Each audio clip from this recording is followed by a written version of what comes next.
America, Israel, Iran ಯುದ್ಧದಿಂದಾಗಿ ಭಾರತಕ್ಕೆ ಈಗ ಬಿಸಿ ತಟ್ಟಿದೆ. ನೋಡಿ, ಅಷ್ಟು ದಿನ ಈಗ ಹೋಟ್ಲಲ್ಲಿ ಗ್ಯಾಸ್ ಇಲ್ಲ ಅಂತ ಪರದಾಡ್ತಾ ಇದ್ರು. ಈಗ ಗೃಹ ಬಳಕೆಗೆ LPG ಸಿಲಿಂಡರ್ ಕೊರತೆ ಕೂಡ ಉಂಟಾಗಿದೆ.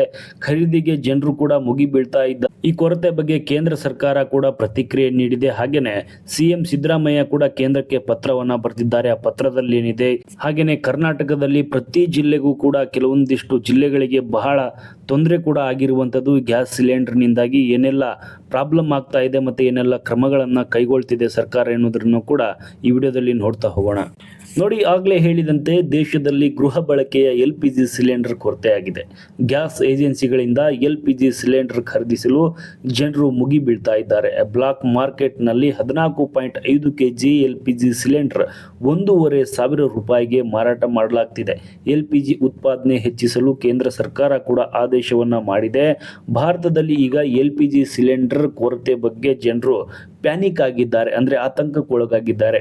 ದೆಹಲಿ ಮತ್ತು NCR ಆಗಿರ್ಬೋದು, ಇವರು ಸೇರಿದಂತೆ ಉತ್ತರ ಭಾರತದಲ್ಲೂ ಕೂಡ LPG ಸಿಲಿಂಡರ್ಗಾಗಿ ಭಾರಿ ಕ್ಯೂ ನಿಂತಿದ್ದಾರೆ. ಕರ್ನಾಟಕದಲ್ಲೂ ಕೂಡ ಬೆಂಗಳೂರಿನಲ್ಲಿ ಹೋಟೆಲ್ಗಳು ಬಂದಾಗ್ತಾ ಇವೆ ಸಿಲಿಂಡರ್ನಿಂದಾಗಿ, ಅಂದರೆ ವಾಣಿಜ್ಯ ಸಿಲಿಂಡರ್ನಿಂದಾಗಿ.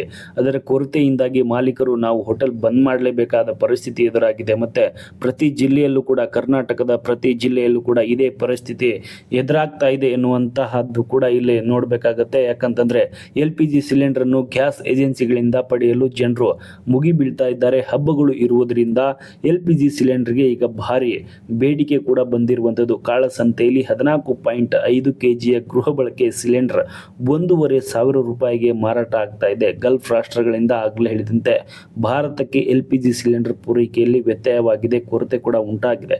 ಹೀಗಾಗಿ ಪ್ಯಾನಿಕ್ ಆಗಿ LPG ಸಿಲಿಂಡರ್ ಖರೀದಿಗೆ ಜನರು ಮುಗಿ ಬೀಳ್ತಾ ಇದ್ದಾರೆ. ಗ್ಯಾಸ್ ಏಜೆನ್ಸಿಗಳ ಹೊರಗೆ ಖಾಲಿ ಸಿಲಿಂಡರ್ಗಳು ಇಟ್ಟುಕೊಂಡು ಜನರು ಹೊಸ ಸಿಲಿಂಡರ್ಗಾಗಿ ಕಾಯ್ತಾ ಇದ್ದಾರೆ. ಇನ್ನು ಕೇಂದ್ರ ಸರ್ಕಾರವು ದೇಶದ ಎಲ್ಲ ತೈಲ ರಿಫೈನರಿಗಳನ್ನು ಹೆಚ್ಚಿನ ಪ್ರಮಾಣದಲ್ಲಿ LPG ಉತ್ಪಾದನೆ ಮಾಡಲು ಆದೇಶ ಕೂಡ ನೀಡಿದೆ. ಹೆಚ್ಚಿನ ಉತ್ಪಾದನೆ ಮಾಡಿದ LPGಯನ್ನು ದೇಶೀಯ ಬಳಕೆಗೆ ನೀಡಬೇಕು, ಅಂದರೆ ಗೃಹ ಬಳಕೆಗೆ ಫಸ್ಟ್ ನೀಡಬೇಕು. ಗೃಹ ಬಳಕೆ LPG ಪೂರೈಕೆಗೆ ಕೇಂದ್ರ ಪೆಟ್ರೋಲಿಯಂ ಇಲಾಖೆಯ ಒತ್ತು ನೀಡಿದೆ. ಇನ್ನು LPG ಸಿಲಿಂಡರ್ ಇಂಟರ್ನೆಟ್ ಬುಕ್ಕಿಂಗ್ ಅನ್ನು 21 ದಿನದಿಂದ 25 ದಿನಕ್ಕೆ ಏರಿಸಲಾಗಿದೆ. ಈ ಮೂಲಕ ದಾಸ್ತಾನು ಕಾಳಸಂತೆ ಮಾರಾಟ ತಡೆಯಲು ಕೇಂದ್ರ ಸರ್ಕಾರ ಆದೇಶ ಹೊರಡಿಸಿದೆ. ಆಸ್ಪತ್ರೆಯಲ್ಲಿ, ಶಿಕ್ಷಣ ಸಂಸ್ಥೆಗಳಿಗೆ ಆಮದು ಮಾಡಿಕೊಂಡ LPG ಆದ್ಯತೆ ಮೇಲೆ ನೀಡಲಾಗ್ತಾ ಇದೆ ಎಂದು ಕೇಂದ್ರದ ಪೆಟ್ರೋಲಿಯಂ ಇಲಾಖೆ ಹೇಳಿರುವಂಥದ್ದು. ಇನ್ನು ರೆಸ್ಟೋರೆಂಟ್ ಆಗಿರಬಹುದು, ಹೋಟೆಲ್, ಇತರೆ ಕೈಗಾರಿಕಾ LPG ಬೇಡಿಕೆ ಪರಿಶೀಲನೆಗೆ ತೈಲ ಮಾರುಕಟ್ಟೆ ಕಂಪನಿಗಳು 3 ಅಧಿಕಾರಿಗಳ ಸಮಿತಿಯನ್ನು ಕೂಡ ಈಗ ರಚನೆ ಮಾಡಲಾಗಿದೆ. ಈ ಸಮಿತಿಗೆ ಹೋಟೆಲ್, ರೆಸ್ಟೋರೆಂಟ್ಗೆ ಮತ್ತೆ PGಗೆ ಪೂರೈಕೆ ಬಗ್ಗೆ ಪರಿಶೀಲನೆ ಕೂಡ ನಡೆಸಲಾಗ್ತಾ ಇದೆ. ಈ ಬಗ್ಗೆ ಪೆಟ್ರೋಲಿಯಂ ಇಲಾಖೆ ಅದರ ಟ್ವಿಟರ್ ಅಕೌಂಟ್ ಅಲ್ಲಿ ಟ್ವೀಟ್ ಮೂಲಕ ಅಧಿಕೃತವಾಗಿ ಮಾಹಿತಿಯನ್ನ ಕೂಡ ಇದರ ಬಗ್ಗೆ ನೀಡಿರುವಂಥದ್ದು. ಹಾಗಾಗಿ ಇನ್ನು ಕರ್ನಾಟಕದಲ್ಲೂ ಕೂಡ ಸಾಕಷ್ಟು ಪ್ರತಿ ಜಿಲ್ಲೆಗಳಲ್ಲೂ ಕೂಡ ಇದೇ ತೊಂದರೆ ಕೂಡ ಆಗಿರುವಂಥದ್ದು. ಏನೆಲ್ಲ ತೊಂದರೆ ಆಗ್ತಿದೆ, ಏನೆಲ್ಲ ಕೊರತೆ ಇದೆ ಮತ್ತೆ ಏನೆಲ್ಲ ಕ್ರಮ ಆಗ್ತಾ ಇದೆ ಅನ್ನುವಂಥದ್ದನ್ನ ನೋಡೋದಾದ್ರೆ, ಕರ್ನಾಟಕದ ಹಲವು ಜಿಲ್ಲೆಗಳಲ್ಲಿ ಕೆಲವು ದಿನಗಳಿಂದ ಕಮರ್ಷಿಯಲ್ ಗ್ಯಾಸ್ ಸಿಲಿಂಡರ್ ಪೂರೈಕೆ ಸ್ಥಗಿತಗೊಂಡಿದೆ. ಹೋಟೆಲ್ ಮಾಲೀಕರು ಕೂಡ ಆತಂಕವನ್ನ ವ್ಯಕ್ತಪಡಿಸಿದ್ದಾರೆ. ಮೊದಲನೇದಾಗಿ ಕಲಬುರಗಿಯಲ್ಲಿ ಕಮರ್ಷಿಯಲ್ ಗ್ಯಾಸ್ ಕೊರತೆ ಉಂಟಾಗಿದೆ. ಈ ಜಿಲ್ಲೆಯಲ್ಲಿ ಯಾವ ತರದ ಕೊರತೆ ಇದೆ ಅನ್ನೋದನ್ನ ನೋಡೋದಾದ್ರೆ, ನೋಡಿ, ನಗರದಲ್ಲಿ ಕಳೆದ 2 ದಿನಗಳಿಂದಲೂ ಕೂಡ ವಾಣಿಜ್ಯ ಬಳಕೆಯ ಗ್ಯಾಸ್ ಸಿಲಿಂಡರ್ ಪೂರೈಕೆ ಸ್ಥಗಿತಗೊಂಡಿದೆ. ನಗರದಲ್ಲಿ 300ಕ್ಕೂ ಹೆಚ್ಚು ಹೋಟೆಲ್ಗಳು ಈಗಾಗಲೇ ಈ ಕೊರತೆಯಿಂದ ನಷ್ಟಕ್ಕೆ ಕೂಡ ಸಿಲುಕಿರುವಂಥದ್ದು. ಸಿಲಿಂಡರ್ ಪೂರೈಕೆ ಆಗದಿದ್ದರೆ ಹೋಟೆಲ್ಗಳನ್ನು ಬಂದ್ ಮಾಡುವ ಪರಿಸ್ಥಿತಿ ಕೂಡ ಇಲ್ಲಿ ಎದುರಾಗಿರುವಂಥದ್ದು. ಹಾಗಾಗಿ ನೋಡಿ, ಕರ್ನಾಟಕದ ಇನ್ನು ಹಲವಾರು ಜಿಲ್ಲೆಗಳಲ್ಲೂ ಕೂಡ ಇದೇ ಪರಿಸ್ಥಿತಿ ಆಗ್ತಾ ಇರುವಂಥದ್ದು. ಇನ್ನು ರಾಯಚೂರಿನಲ್ಲಿಯೂ ಕೂಡ ವಾಣಿಜ್ಯ ಬಳಕೆ ಅಡಿಗೆ ಗ್ಯಾಸ್ ಸಿಲಿಂಡರ್ ಕೊರತೆ ತೀವ್ರಗೊಂಡಿದೆ. 4 ಸಿಲಿಂಡರ್ ಕೇಳಿದರೆ ಕೇವಲ 2 ಸಿಲಿಂಡರ್ ಮಾತ್ರ ಸರಬರಾಜು ಮಾಡಲಾಗ್ತಾ ಇದೆ ಎನ್ನುವಂಥದ್ದನ್ನು ಕೂಡ ಇಲ್ಲಿ ಆರೋಪ ಮಾಡಲಾಗ್ತಾ ಇದೆ.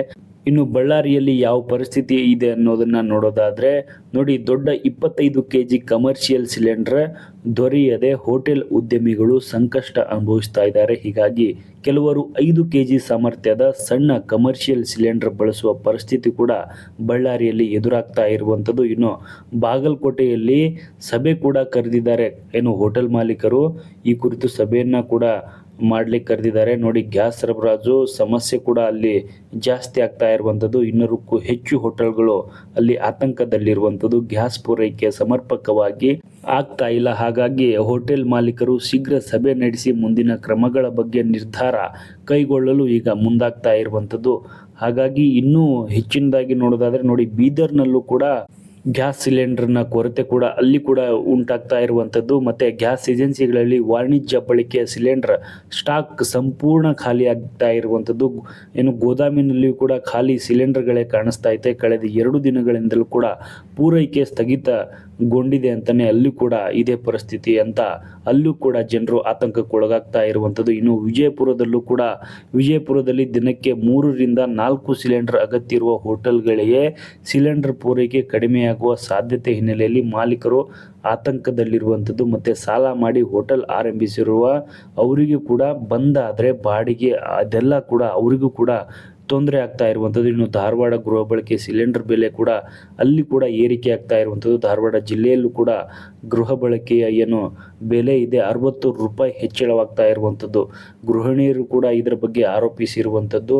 ಮತ್ತು ಬೆಲೆ ಏರಿಕೆ ಕಾರಣದಿಂದ ಮಧ್ಯಮ ವರ್ಗದ ಜನರು ಸಂಕಷ್ಟಕ್ಕೆ ಅನುಭವಿಸುವಂಥ ಪರಿಸ್ಥಿತಿ ಕೂಡ ಧಾರವಾಡದಲ್ಲಿ ಎದುರಾಗ್ತಾ ಇರುವಂಥದ್ದು. ಇನ್ನು ಹುಬ್ಬಳ್ಳಿಯಲ್ಲೂ ಕೂಡ LPG ಹಾಗೂ CNG ಬೆಲೆ ಕೂಡ ಏರಿಕೆಯಿಂದ ಆಟೋ ಚಾಲಕರು ಸಂಕಷ್ಟ ಕೂಡ ಅನುಭವಿಸಲು ಕೂಡ ಹೋಟೆಲ್ ಮಾಲೀಕರು ಸಂಕಷ್ಟಕ್ಕೆ ಸಿಲುಕಿರುವಂಥದ್ದು. ಯಾಕಂತಂದರೆ ಪ್ರವಾಸೋದ್ಯಮವನ್ನು ಅವಲಂಬಿಸಿರುವಂತಹ ಹೋಟೆಲ್ ಉದ್ಯಮಿಗಳಿಗೆ ಗ್ಯಾಸ್ ಕೊರತೆ ದೊಡ್ಡ ಸಮಸ್ಯೆಯಾಗಿ ಕಾಡ್ತಾ ಇರುವಂಥದ್ದು. ದಿನಕ್ಕೆ 4ರಿಂದ 6 ಸಿಲಿಂಡರ್ ಬೇಕಾಗಿದ್ದ ಜಾಗದಲ್ಲಿ ಕೇವಲ ಪೂರೈಕೆ ಆಗ್ತಾ ಇದೆ. ಇನ್ನು ಕೊಡಗಿನಲ್ಲೂ ಕೂಡ 4 ದಿನಗಳಿಂದ ಸಿಲಿಂಡರೇ ಇಲ್ಲ.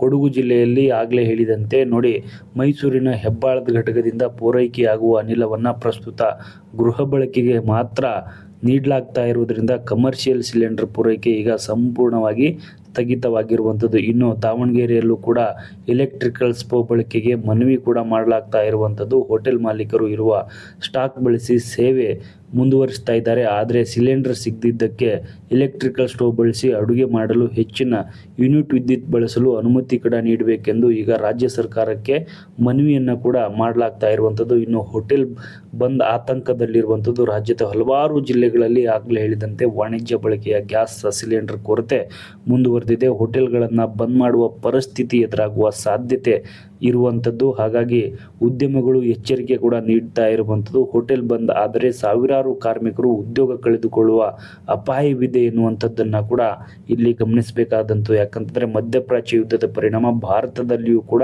ಆರ್ಥಿಕ ಹಾಗೂ ಪೂರೈಕೆ ವ್ಯವಸ್ಥೆ ಮೇಲೆ ಪರಿಣಾಮ ಬೀಳ್ತಾ ಇರುವುದರಿಂದ ಈ ಸಮಸ್ಯೆಯನ್ನು ತಕ್ಷಣ ಪರಿಹರಿಸಲು ಕೇಂದ್ರ ಮತ್ತು ರಾಜ್ಯ ಸರ್ಕಾರಗಳು ಕ್ರಮ ಕೈಗೊಳ್ಳಬೇಕು. ಮತ್ತು ಬೇಗನೆ ಈ ಸಮಸ್ಯೆಯನ್ನು ಪರಿಹರಿಸಬೇಕೆಂದ ಮಾಲೀಕರು ಮನವಿಯನ್ನು ಮಾಡಿರುವಂಥದ್ದು. ಇನ್ನು CM ಸಿದ್ದರಾಮಯ್ಯ ಕೂಡ ಕೇಂದ್ರಕ್ಕೆ ಪತ್ರವನ್ನು ಬರೆದಿದ್ದಾರೆ. ಕರ್ನಾಟಕದಲ್ಲಿ ಆಗ್ತಾ ಇರುವಂಥ ಈ ಗ್ಯಾಸ್ ಸಿಲಿಂಡರ್ ತೊಂದರೆಯನ್ನು ಸಂಪೂರ್ಣವಾಗಿ ಸ್ವಲ್ಪ ಬೇಗನೆ ಆ ಒಂದು ಸಮಸ್ಯೆಯನ್ನು ಪರಿಹರಿಸಬೇಕು ಮತ್ತು ಹೆಚ್ಚಿನದಾಗಿ ಸಿಲಿಂಡರನ್ನು ಉತ್ಪಾದನೆ ಮಾಡುವಂತೆ ಮನವಿಯನ್ನು ಕೂಡ ಕೇಂದ್ರ ಸರ್ಕಾರಕ್ಕೆ CM ಸಿದ್ದರಾಮಯ್ಯ ಅವರು ಮಾಡಿರುವಂಥದ್ದು. ಈ ಮಾಹಿತಿ ಇಷ್ಟವಾಗಿದ್ದರೆ ನಮ್ಮನ್ನು ಸಬ್ಸ್ಕ್ರೈಬ್ ಮಾಡಿ, ಫಾಲೋ ಮಾಡಿ, ಶೇರ್ ಮಾಡಿ, ಸಪೋರ್ಟ್ ಮಾಡಿ. Thank you.